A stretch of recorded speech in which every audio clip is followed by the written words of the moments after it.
Hello and welcome back friends. आज मैं आपके जो स्टोरी लेके आई हूँ वो है part 2। Give me a break story का पार्ट 2 है।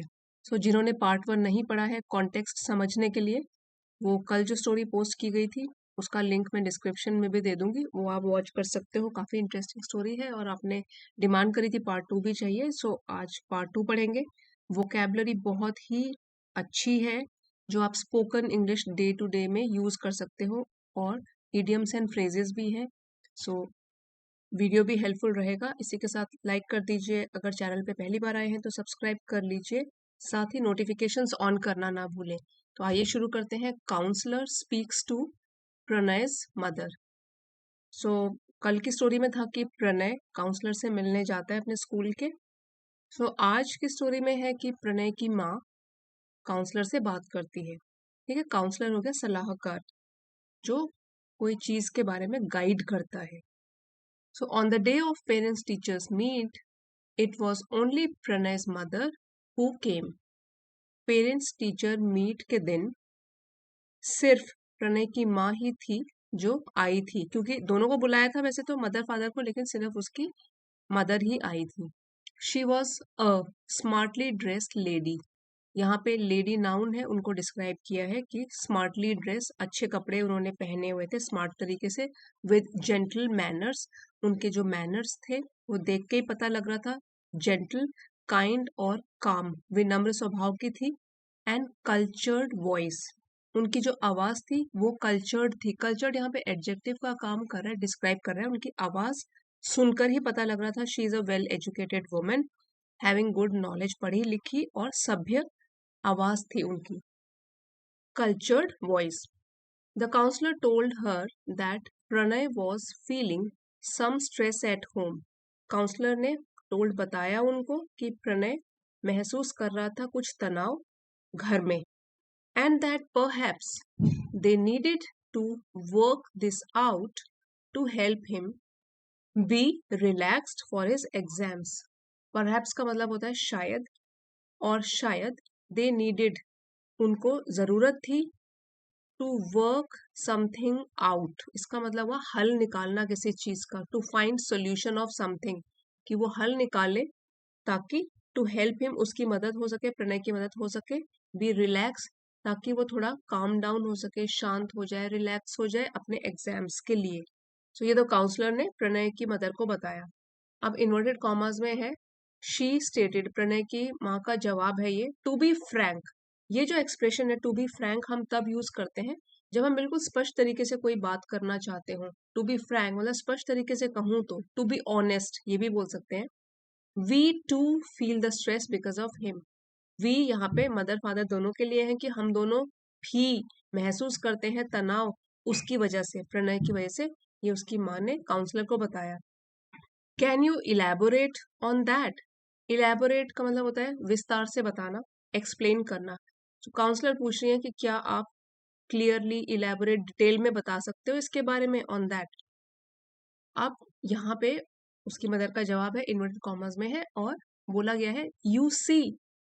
जब हम बातचीत करते हैं किसी से और हम अगर ऐसे बोले यू सी, तो इसका मतलब हो गया देखिए। It is use when you hope someone else will understand what you से। कब यूज करते हैं, जब हम ये सोच रहे हो कि आगे वाला हमको सुनेगा और हमको समझने की कोशिश करेगा। यू सी, देखिए। He has become very different at home. यहाँ प्रोनाउन है प्रणय के लिए कि वो बन गया है वेरी डिफरेंट, बहुत ही अलग, घर में बिल्कुल अलग बन गया है। He is defiant. ये वाला वर्ड हमने डिटेल में कल जब एडजेक्टिव सीखे थे, 10 एडजेक्टिव्स, उसमें से एक वर्ड था डिफायंट, जो कि आगे का पालन नहीं करता, डिफाई करता है चीजों को। ही इज डिफायंट, डिसोबीडियंट, कहना नहीं मानता है, एंड डिसरिस्पेक्टफुल, किसी का सम्मान भी नहीं करता है। तीनों के तीनों जो है नेगेटिव क्वालिटीज उसकी मदर बता रही है। ये भी तीनों एडजेक्टिव्स हैं जो डिस्क्राइब कर रहे हैं प्रणव को कि कैसा बन गया है वो Pranay. Defiant, disobedient and disrespectful. Defiant, कभी भी सीधे तरीके से कहना नहीं मानता, डिसओबीडियंट, आगे का पालन नहीं करता, और सम्मान भी नहीं करता। स्पेशली विद हिज फादर, खास तौर पर अपने पिता के साथ ऐसा बन गया। ये क्वालिटीज जो है वो दिखाते हैं अपने फादर के समय, फादर के सामने। He has also got a set of high flying friends, उसके कुछ दोस्त भी हैं, सेट ऑफ मतलब कुछ जोड़े फ्रेंड्स के जो कि है हाई फ्लाइंग। हाई फ्लाइंग एक एडजेक्टिव का काम कर रहा है, यहाँ पे उसके फ्रेंड्स को डिस्क्राइब कर रहा है और इसका मतलब हो गया हाईली सक्सेसफुल, या अमीर घर के भी बोल सकते हो, हाई फ्लाइंग फ्रेंड्स हैं। सो जो काफी सक्सेसफुल रहे हैं उस टाइप के उसके फ्रेंड्स हैं। Who have a lot of money to spend, जिनके पास बहुत सारा पैसा भी है खर्च करने के लिए। My son tries to keep up with the same standard, मेरा बेटा ट्राइज कोशिश करता है, to keep up with something, इसका मतलब हुआ कि कोई चीज बनाए रखने की।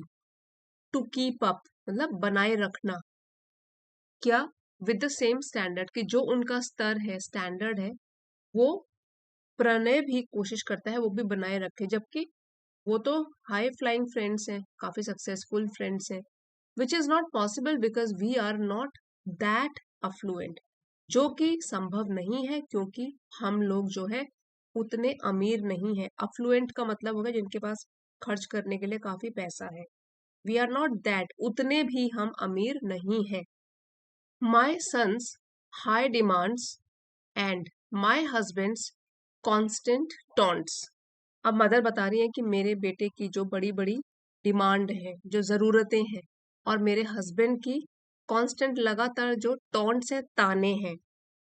It has not been easy, ये आसान नहीं है मेरे लिए। हैज नॉट बीन इजी, मेरे लिए आसान नहीं रहा है। एक तो बेटे की बढ़ती हुई डिमांड और हस्बैंड के बढ़ते हुए ताने, लगातार ताने किसको दे रहे हैं? अपने बेटे को। I have two younger daughters, मेरी दो यंगर मीन्स प्रणय से छोटी बेटियां भी हैं, and they are very understanding, वो काफी अंडरस्टैंडिंग है, मीन्स समझदार है। अंडरस्टैंडिंग यहाँ पे एडजेक्टिव है कि समझदार है, दूसरे के इमोशंस को समझती है। दे मेक नो डिमांड्स, सो वो कोई भी डिमांड नहीं रखती हैं, उनकी जरूरतें नहीं है। And are content, content with the few things we can afford, और वो संतुष्ट हैं। ये जो कंटेंट है, ये है संतुष्ट, एडजेक्टिव का काम करता है, कर रहा है यहाँ पे। और एक होता है कंटेंट, कंटेंट वो नाउन है जिसका मतलब होता है चीजें, ठीक है, सामग्री। Content of this recipe, content in this box, तो ये तो हो गया नाउन। यहाँ पे कंटेंट है, एडजेक्टिव है कि वो तो संतुष्ट रहती हैं विद फ्यू थिंग्स, कुछ चीजों से ही, विच वी कैन अफोर्ड, जो हम उनको दिला सकते हैं। They stay out of their father's way, father's way means पिता के रास्ते से वो बाहर ही रहती हैं, अलग ही रहती हैं, रुकावट नहीं बनती हैं। Generally do what is expected of them, और जनरली आमतौर पर वही काम करती हैं जो उनसे आशा की जाती है। What is expected of them, ठीक है, जो एक्सपेक्ट किया जा रहा है उनसे, जनरली आमतौर पर वो वही बात करते हैं, इसलिए लड़ाई झगड़ा कुछ नहीं होता बेटियों के साथ। How old are your daughters, the counselor wanted to know, counselor ने जानना चाहती थी कि उम्र क्या है तुम्हारी डॉटर्स की। सो ये प्रणय की मदर से पूछती हैं। The older one is 15, the younger one is 12, तो यहाँ पर उन्होंने एज बता दिया, बड़ी बेटी है 15 ईयर्स की और उससे छोटी है 12 ईयर्स की। It must be really hard on you, so counselor कहती है आपके लिए तो बड़ा मुश्किल होगा। So really hard on you means बड़ा मुश्किल होगा पूरा संभालना सिचुएशन को। Yes, trying to be a buffer, buffer between father and son is not easy. देखिए, बफर का मतलब होता है कि एक कुशन की तरह काम करना, टकराव को रोकने वाला। जैसे कि एक पार्टी हो गई ये वाली, एक पार्टी हो गई ये वाली, दोनों के दोनों में टकराव है, और यहाँ प्रणय की मदर है जो कि बफर का काम कर रही है, कुशन का काम कर रही है, ताकि टकराव ज्यादा ना बढ़ जाए, झगड़ा ज्यादा ना बढ़ जाए, उसको बढ़ जाए, उसको कहते हैं बफर, बफर का काम करती है। बिटवीन फादर एंड सन इतना आसान भी नहीं है बफर का काम करना, कुशन का काम करना। ट्राइंग मतलब कि कोशिश करना, बफर बन के रहने का। Pranay has become insensitive to the family situation, so ये मदर के पॉइंट ऑफ व्यू है, वो बता रही है कि प्रणय जो है बन गया है इनसेंसिटिव, जिसको कोई ज्यादा फर्क नहीं पड़ता, जो अब संवेदनशील इतना नहीं रहा दूसरों की सेंसिटिविटी को लेकर। ठीक है, दूसरों की जो महसूस हो रहा है दूसरों को उसकी वजह से, तो वो ज्यादा सोच नहीं रहा इसके बारे में, इनसेंसिटिव हो गया है टू द फैमिली सिचुएशन, जो भी परिवार की हालत है। He does not understand that excess of everything is bad. वो ये नहीं समझता, ही डज नॉट अंडरस्टैंड कि एक्सेस मतलब जरूरत से ज्यादा, एक्सेस जरूरत से ज्यादा ऑफ एवरीथिंग, किसी चीज की भी अगर अति हो जाए जरूरत से ज्यादा, वो खराब ही होती है। I do provide the essentials, मैं प्रोवाइड मतलब प्रदान करती हूँ उसको जरूरत की चीजें, और डू यहाँ पे एम्फेसिस दे रहा है कि प्रोवाइड करती हूँ। हाँ, मैं जरूर उसको प्रोवाइड करती हूँ, देती हूँ एसेंशियल जो भी जरूरत की चीजें हैं, बट एक्स्ट्रावेगेंसेस, एक्स्ट्रावेगेंसेस, सो यहाँ पे जो एक्स्ट्रावेगेंस है ये नाउन है, इसका मतलब हो गया फिजूल खर्ची, बिना मतलब में पैसे उड़ाना। एक्स्ट्रावेगेंस टू मच, ठीक है, बहुत सारा पैसा उड़ाना। एंड अनड्यू एक्सपेंडिचर, एक्सपेंडिचर खर्चा हो गया, अनड्यू है मोर देन नेसेसरी, जरूरत से ज्यादा ही एक्सपेंडिचर खर्च करना। Have to be cut down, ठीक है, cutting down on something means कम करना। सो वो कह रही है कि हाँ एसेंशियल चीजें तो मैं प्रोवाइड कर देती हूँ, लेकिन जो कि फिजूल खर्ची है और बिना मतलब जरूरत से ज्यादा ही जो खर्चा है वो तो कम करना ही पड़ेगा, have to be cut down. और जो ये कौन कर रहा है, प्रणय कर रहा है। Have you ever tried to discuss things with him, she asked. Counsellor ने पूछा, क्या कभी आपने ट्राई कोशिश की है डिस्कस चर्चा करने की, बातें करने की, ये वाली चीजें उसके साथ। सो मदर कहती है, I am afraid that will be like throwing water on a duck's back. ये एक ईडियम है, throwing water on a duck's back. अगर किसी डक के हम बैक के ऊपर पानी फेंकेंगे तो पानी तो वहां अटकेगा नहीं, वो तो बह जाएगा। सो इसका मतलब ये हुआ कि having no impact on someone, किसी के ऊपर थोड़ा सा भी असर न पड़ना। तो वो कह रही है कि मुझे डर है कि अगर मैं चीजें उसके साथ डिस्कस करूंगी तो उसका मतलब हो गया अपना टाइम बर्बाद करना, क्योंकि उसके ऊपर तो असर नहीं होगा। It is like throwing water on a duck's back, not having any impact on someone, उसके ऊपर कोई असर नहीं पड़ने वाला। he is immune to things beyond himself, ये एक्सप्रेशन बड़ा अच्छा है, आप देख लीजिए। अगर कोई इम्यून होता है किसी चीज के लिए, दैट मीन्स उसको कोई फर्क नहीं पड़ता, वो रेजिस्टेंट हो गया है, इम्यून हो गया है, अनअफेक्टेड है, ठीक है। सो वो क्या है, he is immune to things, उन चीजों से बिल्कुल इम्यून हो गया है, उसको फर्क नहीं पड़ता, बियॉन्ड हिमसेल्फ, जो उससे परे हों। अगर उससे रिलेटेड होंगी तो ठीक होंगी, अदरवाइज उससे परे जो चीजें उसको कोई फर्क नहीं पड़ रहा, वो इम्यून बन गया है, तो इसलिए वो चीजों पे ज्यादा ध्यान भी नहीं देता है। He is immune to things beyond himself. It is amazing that the girls who are much younger than him understand things so much better and are so accommodating। Amazing मतलब हैरानी की बात है कि जो लड़कियां हैं जो कि मच यंगर, काफी यंग है उसके मुकाबले, कम उम्र की हैं उसके मुकाबले, देन हिम अंडरस्टैंड, वो समझ जाती है चीजों को, सो मच बेटर, इतने बेहतर तरीके से, एंड आर सो accommodating।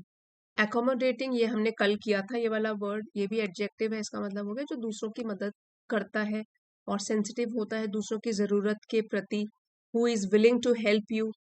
सो उनकी जो बेटियां हैं उनके बारे में वो बता रही हैं कि दे आर सो accommodating, वो हेल्प करने के लिए हमेशा तैयार होती हैं, जबकि वो इतनी यंगर भी हैं प्रणय के मुकाबले। Do you tell Pranay this, counsellor पूछती है कि क्या आप प्रणय को ये बताते हो, अपनी बेटियों के बारे में जो आपने अभी बताया वो बताते हो। I do, time and again, but he thinks it is because I M partial two the girls.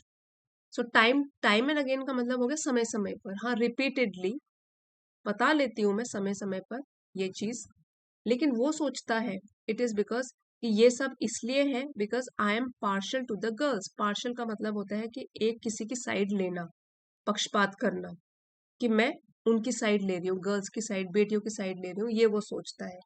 ये नहीं सोचता कि उनके नेचर में ही हो सकता है कि वो हेल्पफुल हो, वो कह रहा है कि आप तो उनकी साइड लेते हो, ऐसा सोचता है Pranay. Children do not like being compared, बच्चों को पसंद नहीं आता कि उनकी तुलना की जाए किसी से। बींग कंपेयर्ड, उनकी तुलना की जाए, कंपेयर किया जाए उनको किसी से। They feel it is unfair, उनको ऐसा लगता है कि ये सही नहीं है चीज कंपैरिजन करना।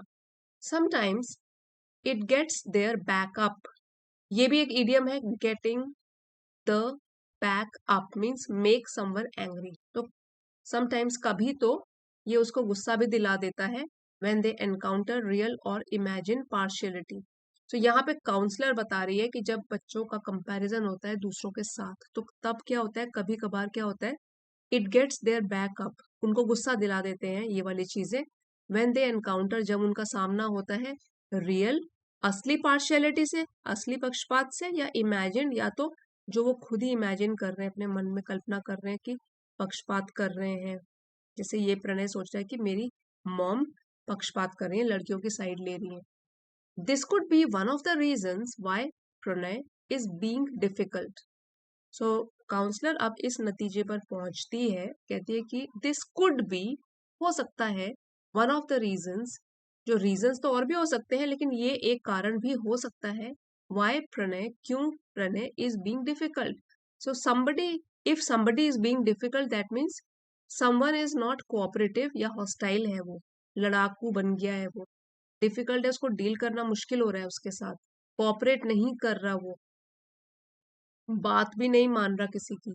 सो वो कहते हैं कि ये हो सकता है कि एक रीजन हो कि प्रणय जो है वो उसके साथ डील करना बड़ा मुश्किल होता जा रहा है। आई एक्सप्लेन, यहाँ पे काउंसलर ने एक्सप्लेन किया प्रणय की मदर को। आई डाउट इट, मैं शक करती हूँ इस पर, ये मैं तो इसको मान नहीं रही हूँ पूरी तरीके से, मैं डाउटफुल हूँ इसके बारे में। I feel he is just insensitive to the right and the wrong. So मुझे तो लगता है कि वो केवल इनसेंसिटिव है। सो इनसेंसिटिव जो है वो भी एक एडजेक्टिव है जो कि दूसरों की भावनाओं की कद्र नहीं करता। नॉट नोइंग और caring how another person feels, therefore likely to hurt और अपसेट हिम। सो इनसेंसिटिव है क्योंकि उसमें संवेदना ही नहीं है, उसको पता ही नहीं लगता दूसरे को कैसा महसूस हो रहा है। So I feel he is just insensitive to the right and the wrong, क्या सही है क्या गलत है इसके प्रति वो इनसेंसिटिव है, उसको भावनाएं नहीं है इसके बारे में। What areas do you and Pranay have disagreements on? अब काउंसलर पूछते कि वो एरियाज, फील्ड्स कौन कौन सी हैं, कौन कौन से क्षेत्र हैं जहां आप और प्रणय का डिसएग्रीमेंट होता है, असहमत रहते हो जिसमें। Mostly about his demands. So Pranay की मॉम कहती हैं कि ज्यादातर जब वो डिमांड रखता है, जब वो मांग करता है चीजों की, most of them involve money, ज्यादातर उन सभी में पैसा इन्वॉल्व होता है।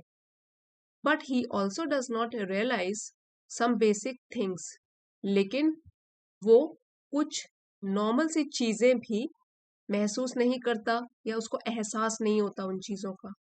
ही hardly puts in time for studies, hardly means बेयरली, शायद ही वो समय देता है, पुट्स इन टाइम पढ़ाई के लिए, for studies, but can spend hours and hours on the telephone, लेकिन वो बिता सकता है घंटों, आवर्स एंड आवर्स मतलब कई घंटे बिता सकता है टेलीफोन पर बात करते हुए।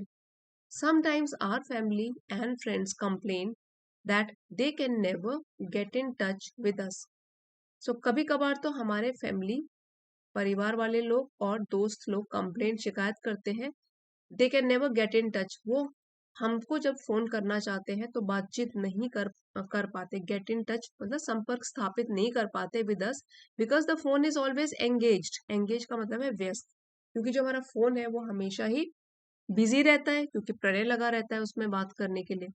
To counter this problem, so to counter something means किसी चीज से निपटना, यहाँ पे प्रॉब्लम से निपटने के लिए बोला है, इस प्रॉब्लम से निपटने के लिए, इसको काउंटर करने के लिए, I bought him a mobile phone, मैंने उसके लिए एक मोबाइल फोन खरीदा, and give him a card worth ₹500 every month, और मैं उसको एक कार्ड ₹500 का उस मोबाइल में डलवाती हूँ, उस रिचार्ज करवाती हूँ ₹500 का एवरी मंथ, हर महीने। This gets over in a week, और ये तो खत्म हो जाता है एक ही हफ्ते में। अब ये जो स्टोरी है ये पहले लिखी गई है, आजकल तो अलग टाइप का होता है, अनलिमिटेड कॉल्स वाले पैकेजेस भी आते हैं।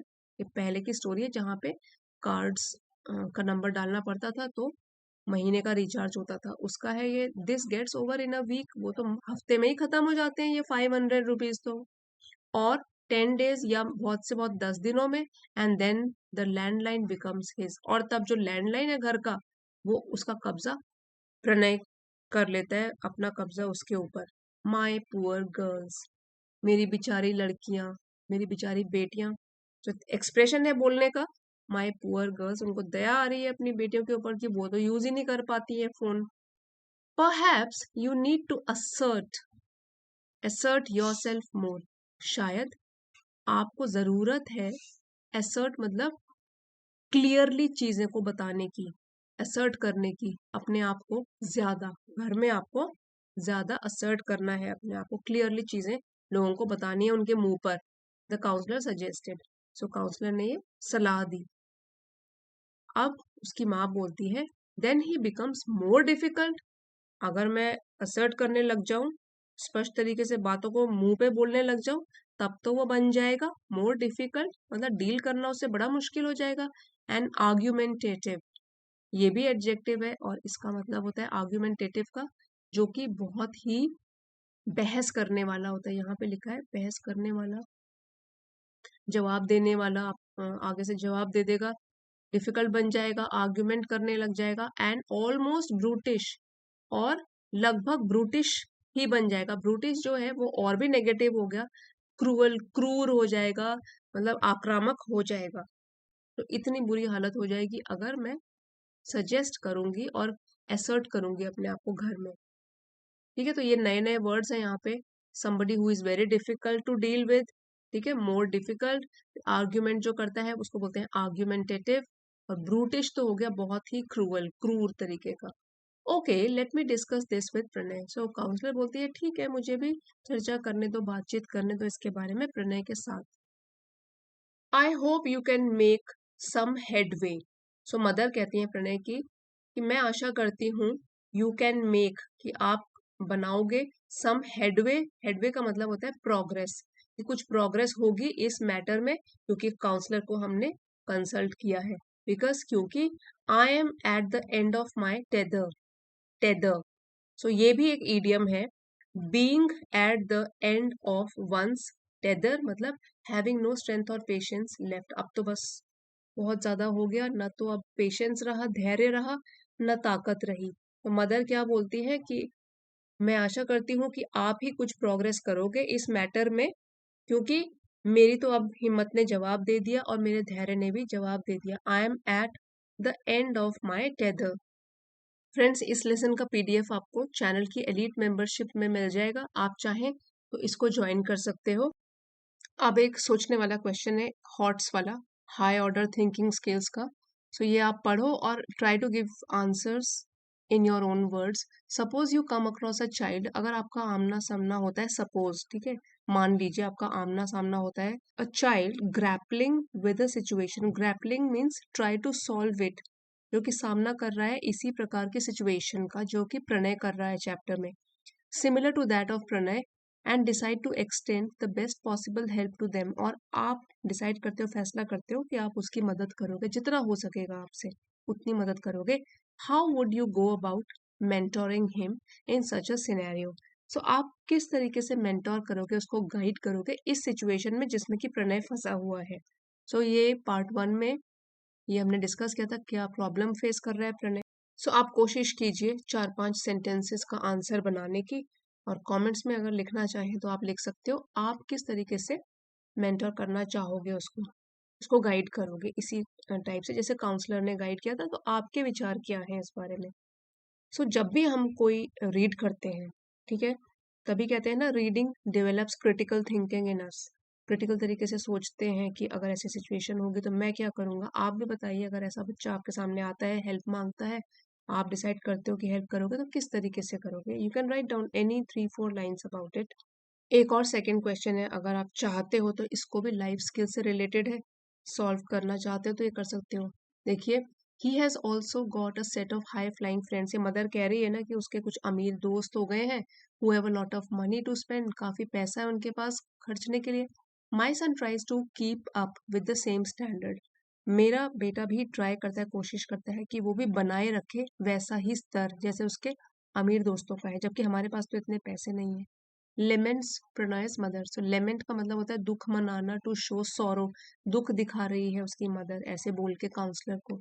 सो अब जो ये वर्ड है पीयर इन्फ्लुएंस, मतलब दोस्तों का जो प्रेशर होता है, ठीक है, जैसे कंपनी में आप रहते हो तो कुछ प्रेशर होता है, पॉजिटिव पीयर प्रेशर होता है, नेगेटिव पीयर प्रेशर होता है, दोस्त जिस तरीके से हमारे ऊपर प्रभाव डालते हैं।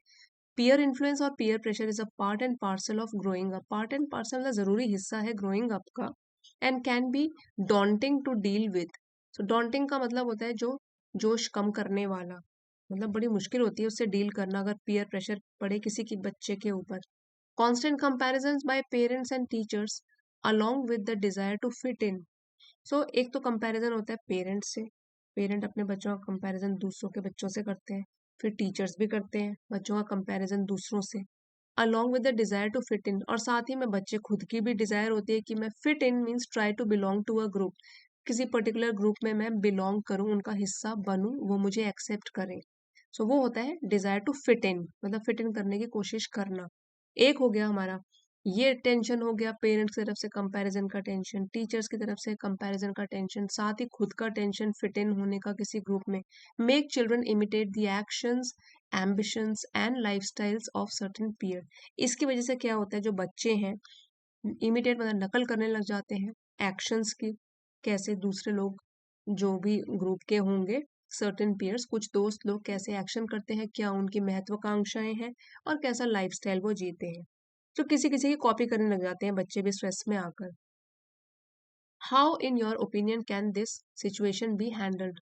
सो अगर आप इसका आंसर देना चाहते हो कि आपके ओपिनियन में आप क्या समझ रखते हो कि अगर सिचुएशन ऐसी आपके सामने आई, आप फंस गए किसी पीयर प्रेशर में, पेरेंट्स अलग एक्सपेक्ट करें, टीचर्स अलग एक्सपेक्ट करें, तो आप किस तरीके से इस सिचुएशन का सामना करोगे, पीयर प्रेशर का सामना किस तरीके से करोगे, ट्राइंग टू फिट इन कैसे सामना करोगे। सो आप सोचिए इसके बारे में, क्रिटिकल थिंकिंग लगाइए, 3-4 लाइन्स में इंग्लिश के सेंटेंसेस बना के आंसर देने की कोशिश कीजिए कमेंट में, if you want to participate. अगर आप सोच समझ के आंसर देते हो और इंग्लिश में सेंटेंसेस लिखते हो, it will develop your critical thinking and decision making abilities, जो आपकी लाइफ में काफी काम आएंगी। So you can try it out. और अगर आपने कल का वीडियो नहीं देखा था जिसमें हमने डिटेल में ये एडजेक्टिव्स हमने डिस्कस किए थे और फिर स्टोरी में भी इनको पढ़ा था, तो आप कल का वीडियो भी देख सकते हो, उसका लिंक मैं डिस्क्रिप्शन में भी दे दूंगी। आई होप फ्रेंड्स आज का वीडियो आपके लिए हेल्पफुल रहा होगा, पसंद आया है please don't forget to like share and subscribe. Comments लिख के बताइएगा ऐसे कॉन्वर्सेशनल वीडियो आपको कैसे लगते हैं। So see you next time, thank you for watching.